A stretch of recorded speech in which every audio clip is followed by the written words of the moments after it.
Hello citizens and welcome back. Today I would like to offer some insight on what it takes for CAG to add a feature into the game from start to finish. This video is to some extent a follow-up to my previous videos about software development and how CAG apply different practices. As always, if you like this video, sacrifice a like and a comment to the YouTube algorithm and subscribe for more. And here is a shout out to our amazing patrons for their support of the channel and the Armory. So, how does a feature start? Well, as an idea. This can either come from the customer or, in the case of Star Citizen, mostly from the internal design teams and gameplay architects. From this, they will build a design or specifications document. For Star Citizen, these are internal documents, but we do get some information about them in ISC or with ship concept releases and other information made available publicly. Next, we enter the first stage of planning, where the feature is broken down into individual parts that need to be implemented. The participants will also look at requirements and things that might be potential blockers. At this stage, they will also likely decide which teams will be implementing the different parts of the new feature. The result of this is a series of epics, user stories, and tasks for developers and designers to work on.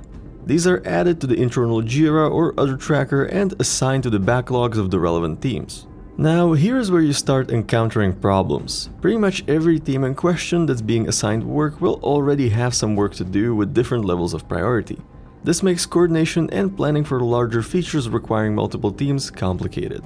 In the past, at this point, CAG would announce the roadmap for the next 2 quarters. Of course, this is no longer the case, and they only announce the roadmap for the upcoming major patch and only after the feature has been mostly confirmed. So what happens next? The individual teams start looking over the new assignments they got and try to figure out how much effort these will take and if they need to be split further.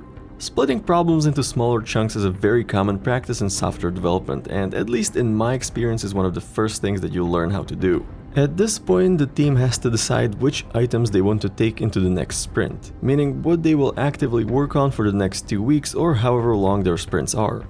This planning process happens before every sprint.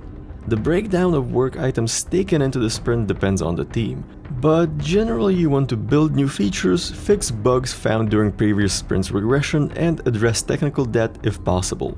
It's also important to leave some capacity to fix critical bugs found during the sprint, meaning things that prevent internal development builds from being released. Of course, this is an example of a sprint content of a coding-focused team. Design teams will likely have different breakdowns or maybe not even use sprints at all.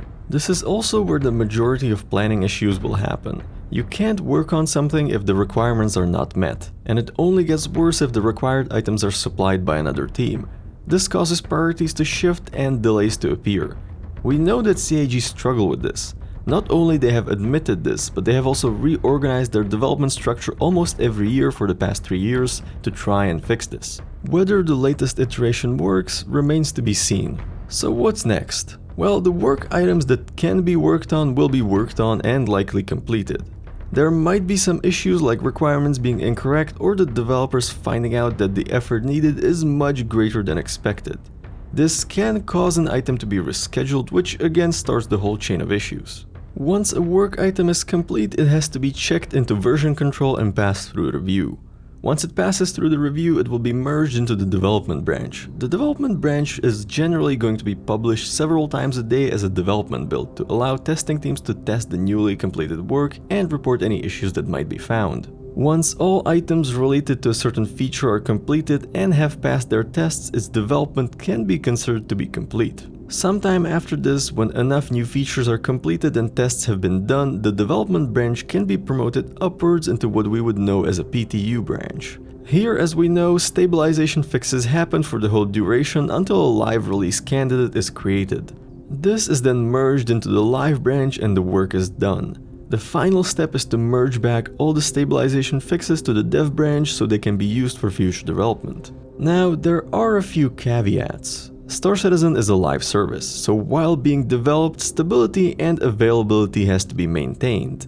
This sometimes requires a hotfix or some other kind of intervention server-side. These fixes can affect the development of upcoming features.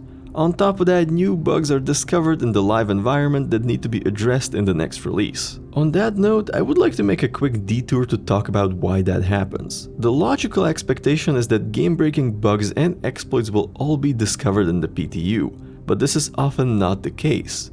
The truth is that the PTU gets a lot less traffic, and some of these issues can be caused by increased load on the servers. Also, some people will try the weirdest things to break the game, but they only have access to the live environment. And that's the simplified version of how Star Citizen is developed. There are of course different specific aspects of each development pillar, and we could spend a whole another video talking about how marketing and fundraising affect the development. But with that being said, that's it for tonight. What do you think? Can CIG improve their development process? What can CIG do right now that would improve our game experience? Let me know in the comments. Thank you for watching, fly safe, and I will see you in the verse.